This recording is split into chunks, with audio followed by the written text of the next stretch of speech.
चलो बच्चों, तो आज हम लोग एसएस में चैप्टर नंबर 18 कंटिन्यू करें, जिसका नाम है price rise and consumer awareness. देखो, इस चैप्टर में हम लोग कंज्यूमर अवेयरनेस का टॉपिक वो कंटिन्यू कर रहे थे ना, जिसमें हमने कल ये पॉइंट देखा था कि कंज्यूमर के लिए गवर्नमेंट ने कौन कौन से राइट्स बना के रखे हैं, कौन कौन से राइट्स मतलब कौन कौन से हक दिए हैं, वो हमने देखा था। लेकिन आपको पता है ना, हर एक राइट्स के पीछे कुछ ड्यूटीज़ भी होती ही होती है।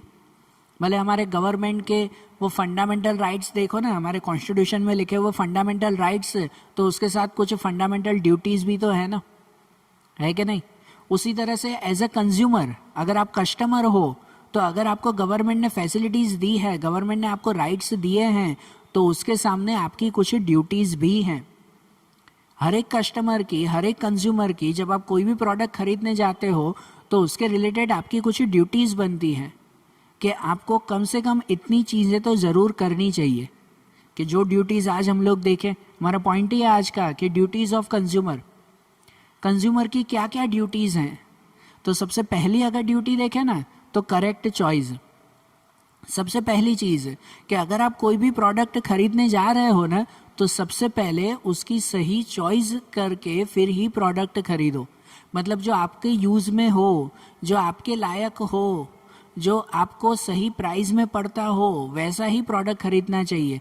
कभी भी एक चीज़ तो ये ध्यान रख लिया करो, कभी भी दूसरों की देखा देखी में आकर प्रोडक्ट नहीं खरीदना चाहिए, कभी भी नहीं। भाई आपको जितनी क्वांटिटी का चाहिए, आपके लिए वो सही प्राइस में है, आपके लिए ज़रूरी गारंटी वारंटी उसमें मिलती है, वो सब चीज़ें चेक करके उसके बाद ही प्रोडक्ट खरीदना चाहिए। ऐसा नहीं कि सामने जो शॉपकीपर है, जो सेलर है, जो बेच रहा है, वो कोई भी प्रोडक्ट आपको बेचता हो और आप कुछ भी खरीद लेते हो।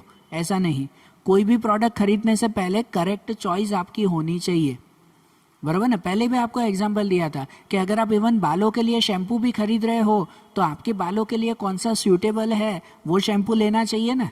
कि वो शॉपकीपर जो बेच रहा है वो शैम्पू ले लें, जिस पे ऑफर चल रही है वो शैम्पू ले लें, कि वो शैम्पू पे एक फ्री मिल रहा है, चलो ये ले लेते हैं।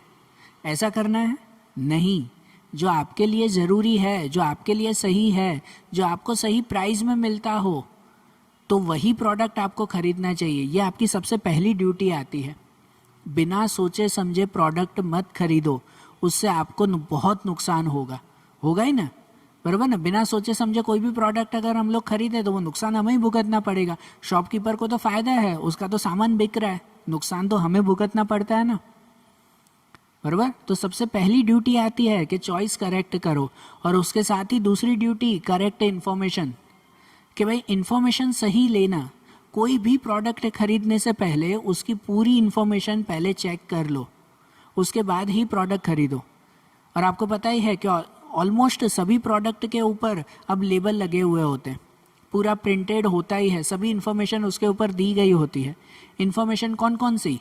तो सबसे पहले तो उसकी प्राइस कितनी है, कि कहीं जो शॉपकीपर है वो एमआरपी से ज़्यादा प्राइस में तो नहीं बेच रहा है, बराबर। कि एमआरपी लिखी गई है 200 रुपये और वो आपको 300 में बेच रहा हो, तो उसी वक्त मना कर दो, बराबर। पहले इन्फॉर्मेशन चेक करना चाहिए। मैंने पहले भी बताया था, एमआरपी का मतलब होता है मैक्सिमम रिटेल प्राइस। कोई भी पर्सन एमआरपी से ज़्यादा आपको नहीं बेच सकता, ठीक है। ये रूल है, मैक्सिमम रिटेल प्राइस। भाई मैक्सिमम इतने में बेच सकता, उससे कम में ले सकते हो आप, लेकिन उससे ज़्यादा कभी भी नहीं, ठीक है। तो सबसे पहले ये इन्फॉर्मेशन में प्राइस चेक करना चाहिए। उसके बाद manufacturing date and expiry date. जब भी आप लोग कोई खाने पीने की चीज़ें खरीद रहे हो, तो वो मैन्युफैक्चरिंग डेट कब है, कब बनी है, और एक्सपायरी डेट कब हो रही है वो। इसका भी मैंने आपको पहले एग्जांपल दिया था कि ऐसे मत सोचना कि उसमें 12 मंथ की एक्सपायरी डेट लिखी गई होती है और आप 11वें महीने में ख़रीद रहे हो कि हाँ भाई अभी तो 1 महीना बाकी है। बोला था ना, जनरली आप कोई भी पैकेट, कोई भी खाने पीने की चीज़ जब आप लोग खरीदने जाते हो, तो उस पर लिखा हुआ होता है बेस्ट बिफोर 12 मंथ्स, ठीक है, कि 12 महीने तक आप उसे खा सकते हो। हाँ सही बात है, 12 महीने, लेकिन अगर उसे जो है वो आप जब खरीद रहे हो तो उसमें ऑलरेडी 10 महीने 11 महीने हो चुके हैं, तो इसका मतलब आधे से ज़्यादा प्रोडक्ट वो ख़राब हो चुका है। ऐसा प्रोडक्ट नहीं खरीदना चाहिए। कि ऐसा नहीं 12 महीने ख़त्म होंगे और उसके बाद अचानक से फट करके वो ख़राब हो जाएगा कि बस अब आज के बाद नहीं खा सकते। ऐसा कोई पर्टिकुलर डे होता है उसमें? नहीं। जब भी प्रोडक्ट खरीदो ना, खासकर खाने पीने की चीज़ें, तो उसमें मैन्युफैक्चरिंग डेट हो उसके एक आध महीने के विद इन ही खरीदना चाहिए। अगर थोड़ा लेट आप लोग खरीद रहे हो या पुराना प्रोडक्ट खरीद रहे हो तो मना कर दो, उसको सीधे बोल दो नया प्रोडक्ट दो मुझे, ठीक है, ये आपकी ड्यूटी है, उसको सीधे मना कर सकते हो। ऐसे नहीं कह सकते कि हाँ भाई 12 महीने हैं तो उसके बाद चलेगा, कि अभी तो भाई 8 महीने ही हुए हैं, अभी 4 महीने तो और ऐसे यूज़ कर सकते हो। नहीं, यूज़ कर सकते हो, नो प्रॉब्लम, लेकिन समझो आधे से ज़्यादा वो ख़राब हो चुका है, जितना हो सके फ्रेश प्रोडक्ट खरीदा करो। तो मैन्युफैक्चरिंग डेट, एक्सपायरी डेट, ये चीज़ें खास चेक किया करो। उसके बाद चेक करते हैं जब आप कोई इलेक्ट्रॉनिक चीज़ें खरीदने जा रहे हो तो वो प्रॉपर कंपनी की है या नहीं। कितने सारे प्रोडक्ट के ऊपर पता है पर्टिकुलर मार्क लगे हुए होते हैं, ISI मार्क, हॉल मार्क, ये मार्क्स भी हम लोग आगे देखेंगे आगे के टॉपिक में। तो वो पर्टिकुलर सिम्बॉल्स होते हैं, तो वो पता चलता है कि हाँ भाई ये गवर्नमेंट वेरीफाइड है, ये कंपनी के रियल प्रोडक्ट हैं। तो वो मार्क्स देखकर, वो सिंबल देखकर फिर ही प्रोडक्ट खरीदा करो, नहीं तो नहीं। तो इसीलिए कोई भी प्रोडक्ट खरीदते वक्त पहले आपको पूरी इन्फॉर्मेशन उससे चेक कर लिया करो। अगर कोई प्रोडक्ट के ऊपर नहीं छपी हुई है इन्फॉर्मेशन तो आप सामने वाले से पूछ सकते हो, शॉपकीपर से सीधा पूछ सकते हो, जो भी आपके माइंड में क्वेश्चन हो वो उससे पूछ सकते हो कि भाई इसकी पूरी इन्फॉर्मेशन मुझे दो, ये आपकी ड्यूटी है। और सामने वाले का राइट है, वो आपको बताएगा ही। अगर नहीं बता रहा है सामने वाला तो या तो प्रोडक्ट ही मत खरीदो या उसके खिलाफ कंप्लेंट करो, क्योंकि उसके बाद ही आता है बिहेवियर ऑफ सेलर। उसके बाद यही ड्यूटी है, बिहेवियर ऑफ सेलर। ये चेक करो कि जो सेलर है, मतलब जो बेचने वाला है जिससे आप खरीद रहे हो, वो आपके साथ सही बिहेवियर कर रहा है या नहीं। हमेशा जो है वो एक जेंटल बोनाफाइड बिहेवियर आपके साथ होना चाहिए, बराबर। ऐसे नहीं कि अगर सामने वाला ये बोल रहा है कि चलो ये है, लेना है तो ले, नहीं तो चलो यहाँ से निकल दे, बनो यहाँ से, चलो आगे बढ़ो। पता है इतने रफली कोई कोई ये सेलर बात करते हैं, तो ये गलत है। अगर कोई इतना रफली बात कर रहा है तो आपकी ड्यूटी है कि उसके खिलाफ ऑन द स्पॉट जाके कंप्लेंट करो। कि आप कस्टमर हो, आप अगर कहीं से भी प्रोडक्ट खरीदने जा रहे हो तो उसे आपके साथ जेंटली बात करनी चाहिए। अगर वो अच्छी तरह से बात नहीं कर रहा है तो आप उसके खिलाफ बोल सकते हो, बराबर। तो बिहेवियर चेक करना चाहिए कि सामने वाला आपको अच्छी तरह से बात करे और हर एक इन्फॉर्मेशन दे। कितनी बार ऐसा कि अगर आपको इन्फॉर्मेशन चाहिए हो और आप सामने वाले से पूछ रहे हो शॉपकीपर से कि भाई ये प्रोडक्ट यूज़ कैसे करना है, इसकी MRP कितनी है, ये कब बना था, आपके माइंड में क्वेश्चन आ रहा है, आप शॉपकीपर से पूछ रहे हो। और अगर शॉपकीपर, उसका राइट है कि वो आपको चुपचाप आंसर दे। अगर वो आंसर नहीं दे रहा है या अगर वो आपके साथ रफ बिहेवियर कर रहा है कि क्या इतना बार बार पूछ पूछ कर रहा है, लेना हो तो लो, नहीं तो चलो यहाँ से, अगर ऐसा बिहेव करना है ना, अगर वो कर रहा है तो उसके खिलाफ आप कंप्लेंट कर सकते हो। ये आपकी ड्यूटी है कि उसका बिहेवियर आप लोग सही तरह से चेक करो। उसके बाद बिल, सबसे खास ड्यूटी आपकी। कोई भी प्रोडक्ट खरीदते वक्त उसका बिल आप लोगों को कंपलसरी लेना चाहिए, ठीक है ना। उसका ओरिजिनल बिल या तो ओरिजिनल रिसिप्ट आपके पास होनी चाहिए। जब आप बिल लेते हो तो आपके पास सबूत रहता है कि हाँ मैंने ये प्रोडक्ट इस तारीख को इस पर्सन से ख़रीदा था। बिल में उस जो है, जो भी शॉप हो उस शॉप का नेम भी होना चाहिए, ठीक है। उसके बाद उसके ऊपर जो है वो जो क्या कहते हैं, जो ऑनर हो उसकी साइन होनी चाहिए, तो वो एक परफेक्ट बिल कहलाता है। खाली एक पेज पे लिखा हुआ बिल, खाली एक पेज पे खाली लिखा हुआ हो, न शॉप का नाम न नीचे कोई साइन, तो वो बिल नहीं कहलाया, ठीक है। और पता है बिल वही आपका सबसे बड़ा सबूत कहलाता है, एविडेंस कहलाता है कि अगर आपको फ्यूचर में किसी के खिलाफ कंप्लेंट करनी है ना, तो जब तक आपके पास बिल नहीं होगा ना तो आपकी कंप्लेंट कोई सुनेगा नहीं। भले आप जो है वो एक 50 रुपए की भी कोई चीज़ अगर बाहर से खरीद रहे हो ना, तो उससे बिल मांगो कि जिस बिल में कम से कम उसके शॉप का नाम ऊपर लिखा हुआ होना चाहिए। क्योंकि अगर आपने सपोज 50 रुपए की चीज़ खरीदी, बिल तो मांगा नहीं, और वो चीज़ घर पे आकर आपने चेक की वो ख़राब निकली, आप शॉपकीपर के पास गए और उसने तो मना कर दिया कि नहीं भाई हम रिटर्न नहीं करेंगे, जो करना है करो। और अगर आप पुलिस में जाकर कंप्लेंट भी करोगे ना, तब उस वक्त पुलिस आपकी नहीं सुनेगी, क्योंकि आपके पास सबूत क्या है, बराबर ना। वो शॉपकीपर भी सीधा ही कहेगा कि भाई इसने तो मेरी शॉप से ख़रीदा ही नहीं है, बिल तो है ही नहीं।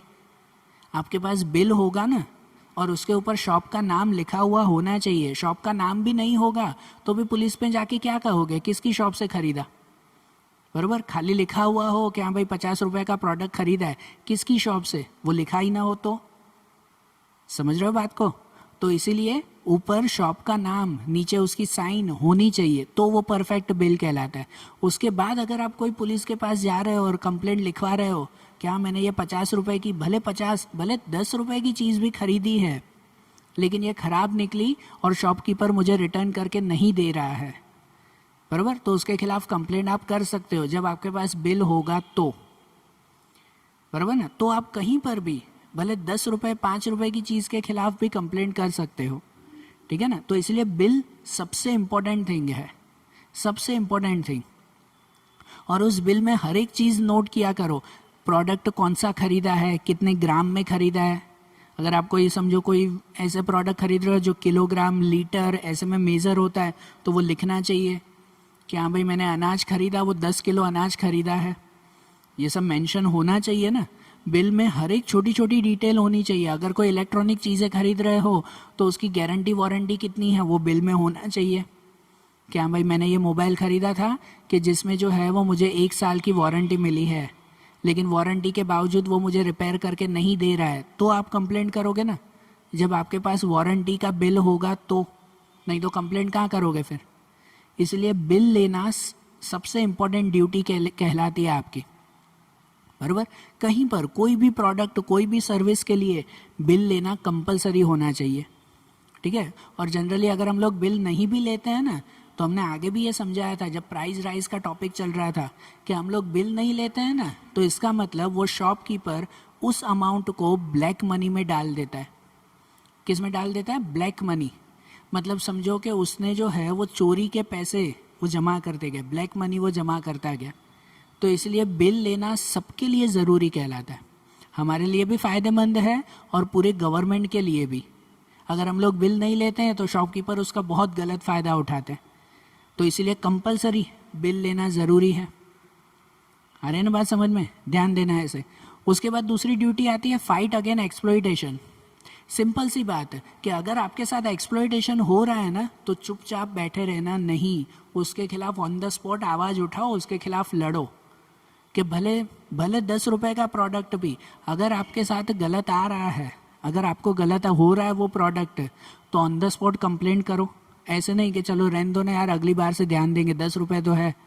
अगर आपके लिए वो 10 रुपए है ना, तो वो शॉपकीपर दूसरे 10 लोगों को भी ऐसा ही गलत प्रोडक्ट बेचता रहेगा, तो आपके साथ साथ 10 लोगों को और भी नुकसान होगा।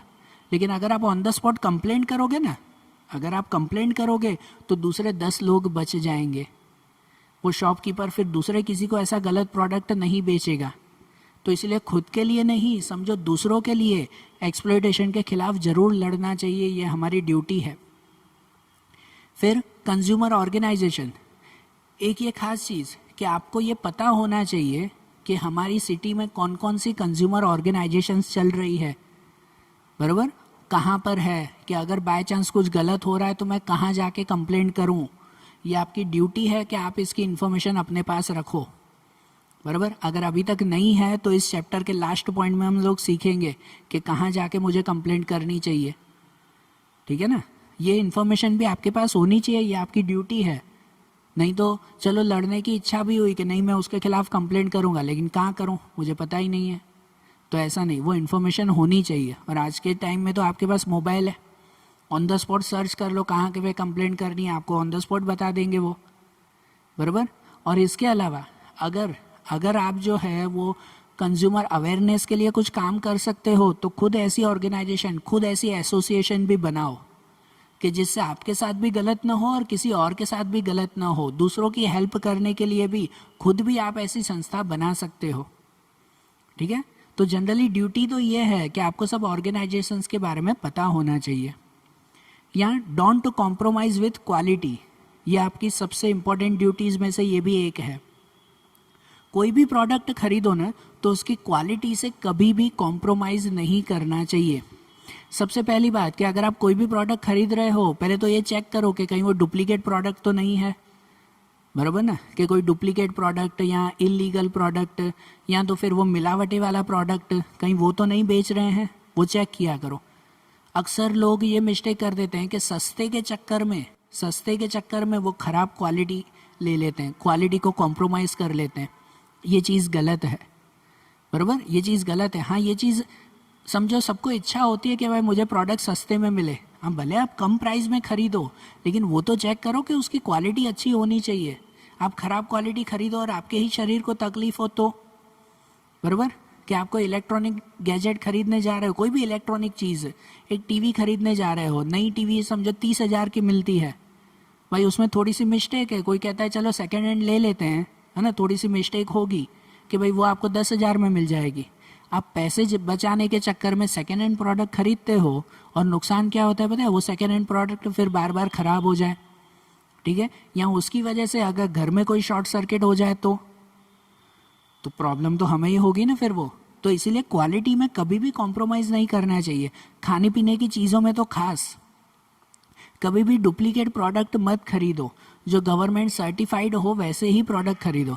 पता है सिंपल सा है, वो कितनी बार वो ग्रोसरी शॉप पे, किराने की दुकान पर जो है वो मिर्ची खरीदने जाते हैं, लाल मिर्ची, तो आज के टाइम में पता है सब लाल मिर्ची के साथ थोड़ा बहुत लाल पाउडर भी मिक्स कर देते हैं और आपको बेच देते हैं, वो पता भी नहीं चलता कि अंदर ऐसी चीज़ें हैं, ठीक है ना। लाल मिर्ची लाल पाउडर मिक्स हो जाता है, तो ख़राब क्वालिटी की चीज़ है, फिर आपको सस्ते में देंगे और आपको लगेगा कि हाँ भाई ये तो बहुत सस्ते में दे रहे हैं, अच्छा है वो, लेकिन उसके अंदर सब मिलावटी होते हैं, ठीक है। तो ऐसे प्रोडक्ट नहीं खरीदने चाहिए ख़राब क्वालिटी के, जो भले पैक आते हो जिसके ऊपर गवर्नमेंट का मार्किंग लगा हुआ हो, तो वैसे प्रोडक्ट खरीदो आप लोग, बराबर ना। क्वालिटी में कंप्रोमाइज़ नहीं होना चाहिए बिल्कुल भी, क्योंकि नुकसान फिर हमें ही भुगतना पड़ेगा वो। और दूसरा, परचेज एज पर नीड, ये भी खास ध्यान दो, ये आप सबके लिए भले ड्यूटी है, लेकिन आप सबके लिए ये खास, परचेज एज पर नीड, जितनी ज़रूर है उतना ही खरीदो, एक्स्ट्रा मत खरीदो। कितनी बार वो हो जाता है, कितनी बार जो है वो ऐसे, एग्जाम्पल आपको दूँ कि कितनी बार आप सब लोग ऐसे करते हो कि भाई चलो कोई अगर प्रोडक्ट है ना, भाई प्रोडक्ट मुझे एक ही यूनिट चाहिए, एक ही यूनिट मुझे चाहिए, समझो खाने पीने की चीज़ है कि कोई एक सपोज वेफ़र का पैकेट है ना, वेफ़र जो आप चिप्स वगैरह खाते हो वो, कि वो वेफ़र का पैकेट है, कोई बड़ा पैकेट है, पर मुझे एक पैकेट इनफ है जो मेरा चल जाता है, लेकिन स्कीम चल रही है कि भाई 3 खरीदो तो 1 फ्री, 3 खरीदो तो 1 फ्री, ऐसी स्कीम चल रही है। तो उस स्कीम के चक्कर में आपको चाहिए 1, लेकिन खरीद लाते हो 4, 3 के ऊपर 1 फ्री, मतलब 4 हो गए ना, बराबर ना। आपको एक ही चाहिए लेकिन आप 4 खरीद लाते हो, इससे आपको नहीं, उस शॉपकीपर को फ़ायदा हुआ। फिर आप एक की जगह 4 प्रोडक्ट घर पे लेकर आते हो, फिर पता चलता है कि घर पे उतना तो यूज़ हुआ ही नहीं, 4 में से 2 तो मुझे फेंकने पड़े। अक्सर होता है कि नहीं आप लोगों के साथ ऐसा, कि बाहर स्कीम में देखते हो 3 पर 1 फ्री, 5 लो तो 1 फ्री, बराबर ना, 1 पे 1 फ्री, ऐसे ऑफ़र चलते हैं। उन ऑफ़र्स पे मत जाओ, और उन ऑफ़र पे अगर जाना हो तो आपका यूज़ हो तो खरीदो। हाँ, घर में कोई पार्टी चल रही है कि 1 क्या 4 क्या 8 पैकेट भी जो है वो यूज़ हो जाएंगे, तब उस वक्त खरीदो ना आप। लेकिन आपके घर में यूज़ ही नहीं है, आपको एक ही पैकेट का यूज़ है कोई वेफ़र का, और आप जो है वो 4-4 पैकेट लेकर आते हो, तो उसमें से कितने प्रोडक्ट तो ऐसे फिर ख़राब हो जाते हैं और आप फेंक देते हो फिर उसे। यूज़ हो तो खरीदो, परचेज एज पर नीड, नहीं यूज़ है तो मत खरीदो। अक्सर लोग फिर देखा देखी में खरीदते हैं, मेरे पास मोबाइल है, ठीक है ना, तो कोई किसी और ने देखा ये तो इतना अच्छा मोबाइल यूज़ कर रहा है, मैं भी ऐसा मोबाइल खरीदूंगा। आपके पास ऑलरेडी एक मोबाइल है जो बहुत अच्छी तरह से चल रहा है, तो दूसरे मोबाइल का यूज़ क्या है आपको, बराबर। आप जो है वो बेवजह अपना भी खर्चा कर रहे हो और सामने वाले शॉपकीपर को उसका फ़ायदा, वो थोड़ी फिर जो है वो बेचने से मना करेंगे कि दिवाली की ऑफ़र चल रही है, चलो ना मैं ये प्रोडक्ट ख़रीद लेता हूँ। आपको ज़रूर है तो ख़रीदो, नहीं ज़रूर है तो मत खरीदो, ऑफ़र पे क्यों जाना है, ठीक है ना, कि भले ऑफ़र हो या ना हो, आपको जब ज़रूर हो तब उस वक्त वो प्रोडक्ट ख़रीद लेना, वरना छोड़ दो, बराबर। ये आपकी ड्यूटी है, खास समझो। इससे क्या होता है पता है, सिर्फ और सिर्फ मनी वेस्टेज। 99% उसमें ऐसे किस्से आते हैं कि आप लोग ऑफ़र देखकर, दूसरों की देखा देखी करके प्रोडक्ट लेकर आते हो और फिर उसमें ऑलमोस्ट आप लोग धोखा खाते हो, फिर आपका एक्सप्लॉयटेशन होता है कि यार इससे अच्छा तो नहीं लेते तो वो अच्छा, फिर माइंड में ऐसा बोलते हो। और वो भी हम लोग इतने होशियार के इतना बोल के चुप हो जाते हैं, कभी उसके खिलाफ आवाज़ नहीं उठाएंगे कि सामने वाले ने गलत किया तो उसके खिलाफ मैं कंप्लेंट करूं, नहीं, चुपचाप बैठ जाएंगे, इससे अच्छा तो लेते ही नहीं, तो ये बोलने का क्या फ़ायदा है? इससे अच्छा पहले ही, काम से पहले ही जितनी ज़रूर हो उतने ही प्रोडक्ट खरीदो, वरना मत खरीदो। बराबर। दूसरी duty, tools of measurement checked. हमेशा कोई भी प्रोडक्ट खरीदने जाओ ना, तो जिसमें वो मेजरमेंट कर रहे हैं वो सबसे पहले चेक किया करो। पता, आप ग्रोसरी शॉप में जाते हो, और वहाँ पर जब आप अनाज जो है वो तोलते हैं, वो तो यहाँ तो उनके पास वो बीम बैलेंस होता है ना, बीम बैलेंस होता है, तराजू होता है वो, या आजकल वो इलेक्ट्रॉनिक बैलेंस है, ठीक है, इलेक्ट्रॉनिक वो वेटेज मशीन आती है। तो जो भी मशीन हो, सबसे पहले चेक करो कि वो मशीन बरोबर चल रही है या नहीं चल रही, कहीं ख़राब तो नहीं है उन मशीन में। एक ये चीज़ नोट करना बेटा, कोई भी ग्रोसरी शॉप हो ना, तो उन ग्रोसरी शॉप पे जो वो वज़न की मशीन आती है, आप लोगों ने देखी होगी ना, वो कि जिस पे वो वज़न करते हैं, ठीक है, अनाज वगैरह या कोई भी चीज़ वो तोलते हैं, तो वो जो भी मशीन है ना, वो मशीन हर साल सर्टिफाइड होनी चाहिए। हर साल उसकी क्या कह सकते हैं कि भाई रिपेयरिंग होनी चाहिए, कि कहीं वो ख़राब ना हो जाए। तो आप शॉपकीपर पे जाकर पहले पूछा करो कि ये मशीन कब आपने चेक करवाई थी, क्योंकि वो मशीन ख़राब हो तो आपका वज़न आपका ही जो है वो कम आएगा। आप जितना प्रोडक्ट खरीदोगे उसमें 50 ग्राम 100 ग्राम का फ़र्क आ जाता है फिर, बराबर। तो ये चीज़ चेक किया करो। जब वो बीम बैलेंस खरीदते हैं, आप सबको पता होगा, कितनी बार पता है वो बीम बैलेंस में जो है वो वज़न करते हैं, तो नीचे एक जो वो लोखंड का या जो क्या कहते हैं मैग्नेट नीचे लगा देते हैं, है ना, सुना होगा आपने टीवी पे काफ़ी बार ऐसा, हाँ, कि बीम बैलेंस करते वक्त नीचे जो है वो मैग्नेट लगा देते हैं कि जिससे वज़न जो है वो हमें कम मिले, है ना। 100 ग्राम का नीचे मैग्नेट लगा दो, तो आप 1 किलो की चीज़ खरीदने जाओ, आपको 900 ग्राम ही मिलते हैं, मैग्नेट तो दिखाई नहीं देता हमें, ठीक है। जब इलेक्ट्रॉनिक गैजेट्स में भी शॉपकीपर्स क्या करते हैं पता है, ग्रोसरी शॉप वाले, कोई भी इलेक्ट्रॉनिक गैजेट के ऊपर जब मेजरमेंट करना हो ना, तो उसके ऊपर पहले वो एक रख देते हैं, अपनी एक तपेली रख देते हैं, अपना एक बर्तन, फिर बर्तन के अंदर मेज़र करते हैं। तो बर्तन का 100 ग्राम तो ऑलरेडी उसमें ऐड हो गया, जो आपको कम होके मिलता है कि नहीं। उसको सीधा कहा करो कि बर्तन हटाओ और ओरिजिनल जो है वो उसको मेजरमेंट करो। तो ये अवेयरनेस, ये जो है वो कॉमन सेंस आपके अंदर होना चाहिए ना। कोई भी प्रोडक्ट खरीदने जाओ, सबसे पहले उन मेजरमेंट को चेक करो कि कहीं वो वजन करने में आपके साथ कुछ गलत तो नहीं कर रहा है। पता है, कोई कैरोसिन खरीदने जाता है, शायद आप में से कोई गए हो या कुछ, कैरोसिन खरीदने जाता है ना, तो समझो एक बॉटल में आप लोगों ने कहा कैरोसिन भर के दो, तो वो कैरोसिन जब भर के देते हैं ना, तो स्पीड में जब कैरोसिन डालते हैं ना, तो उसमें फॉर्म क्रिएट होता है, और फॉर्म मतलब कि भाई झाग उसमें से बनती है। फिर बॉटल आधी हुई और फिर उसके ऊपर आधा फॉर्म हो गया, तो वो कहते हैं हाँ भाई पूरी भर दो। जैसे आप घर पे वो कोल्ड ड्रिंक भरते हो, ठीक है, कोल्ड ड्रिंक पीते हो तो ग्लास में डालते हो कि नहीं, ग्लास में स्पीड में डाल दो तो ऊपर ऊपर तो पूरी झाग आ जाती है, फॉर्म आ जाता है, और फिर फॉर्म उतर जाए तो पता चलता है कोल्ड ड्रिंक तो आधी है, फिर थोड़ी डालो। पता है, कैरोसिन बेचते वक्त वो ऐसा ही करते हैं कि कैरोसिन स्पीड में डाल देते हैं तो ऊपर ऊपर फॉर्म आ जाती है, वो कहते हैं भाई हो गया। घर पर आते हो तो पता चला आधी बॉटल है। तो ये चीज़ें मत करो। उस वक्त तो थोड़ी अवेयरनेस रखो, क्या चलो कैरोसिन खरीदना है तो ऑन द स्पॉट वहाँ पे खड़े रहो कि नहीं, इसके फॉर्म को उतरने दो, फिर उसके बाद पूरा कैरोसिन डालो, पूरी बॉटल भर के दो, आधी नहीं। फिर 1 लीटर की जगह आधा लीटर ही मिलता है उसमें, ठीक है। ये चीज़ें ध्यान दिया करो। ये सब टूल्स ऑफ मेजरमेंट चेक करके फिर ही प्रोडक्ट खरीदा करो। उनके बाद सील्स एंड मीटर चेक। ये भी खास बात कि जब भी आप कोई जैसे कोई टैक्सी में बैठते हो, पता है यहाँ सूरत में तो नहीं चलती, गुजरात में भी नहीं है, कि भाई कहाँ पर बॉम्बे वगैरह में चलती है, टैक्सी चलती है मीटर पे, तो उसे मीटर पहले चेक करके रखना चाहिए कि भाई वो मीटर 00 है, फिर ही उस टैक्सी में बैठो। जैसे आप पेट्रोल भरवाने जाते हो तो पेट्रोल भरवाने से पहले ऊपर मीटर चेक किया करो कि 00 से ही शुरू हो रहा है ना, बराबर। ये सब चेक किया करो। जब आप कोई गैस सिलेंडर घर पे आता है ना, गैस सिलेंडर, तो गैस सिलेंडर आता हो तो चेक किया करो उस पर बराबर सील है या नहीं। जब भी कोई इलेक्ट्रॉनिक चीज़ें भी खरीदो तो वो सील पैक्ड होनी चाहिए, यूज़ की हुई नहीं, बराबर। जब आप कोई टीवी खरीदते हो ना, तो पता है शोरूम में जाते हो तो ऊपर 15 टीवी ऊपर लगी हुई होती है, छोटी बड़ी सब। फिर आप कहते हो मुझे वो टीवी चाहिए, वो वही उतार के दे देते हैं। गलत बात है। उसको कहो कि नहीं, ये टीवी तो वहाँ महीने से लगी हुई है, जो महीने से चल रही है, मतलब वो यूज़ प्रोडक्ट है। उसको कहो कि ऐसी की ऐसी पैक टीवी मुझे दो, जो सील पैक होनी चाहिए। समझ आ रही है बात है? आप टीवी खरीदने जा रहे हो और शोरूम में सब लगी हुई होती है ऐसी बड़ी बड़ी टीवी, और उसे कहोगे यही निकाल के दो, तो वो गलत है। वो क्या पता उसकी शॉप पे ये टीवी 6 महीने से लगी हुई हो, तो मतलब वो टीवी 6 महीने यूज्ड है, वो आपने खरीदी। गलत बात है ना, बराबर ना। कोई भी ऐसी इलेक्ट्रॉनिक चीज़ें खरीदो तो उसमें हमेशा सील पैक होनी चाहिए। मोबाइल भी लेते हो तो बाहर डेमो पड़े हुए होते हैं हर शॉप पे, तो वो डेमो वाला ही मोबाइल मत लिया करो। उसे कहो कि मुझे सील पैक मोबाइल दो। डेमो खाली आपके देखने के लिए है, फिर वही मोबाइल मत यूज़ करो।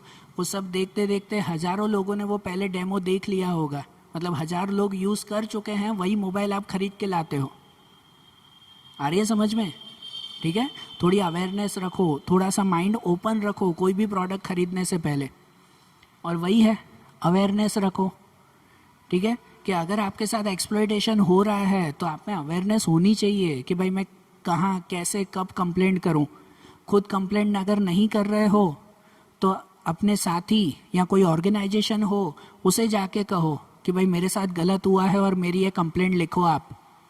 ठीक है, या अगर आपके आसपास किसी के साथ गलत हो रहा है और वो कंप्लेंट नहीं कर पा रहे हैं, आपके आसपास कोई जो है वो पुअर पर्सन रह रहे हैं बेचारे, वो कंप्लेंट करने कहाँ जाएं, तो आप उसके बिहाफ में कंप्लेंट कर सकते हो, उसके बदले आप कंप्लेंट कर सकते हो, बराबर। तो ऐसी पूरी अवेयरनेस आप में रखो। ये पूरी ड्यूटीज़ में वही है कि आपकी टोटल अवेयरनेस होनी चाहिए कोई भी प्रोडक्ट खरीदते वक्त, कि अगर आप खुद अवेयर रहोगे तो आपके साथ कभी एक्सप्लॉयटेशन होगा ही नहीं, बराबर ना। कोई भी प्रोडक्ट खरीदे उसमें पूरा सोच समझ के, पूरा ध्यान लगाकर, अपनी सोच, आपकी एजुकेशन, आपकी इंटेलिजेंस, ये सब यूज़ करके फिर प्रोडक्ट खरीदो, तो कुछ गलत होना ही नहीं है ना फिर।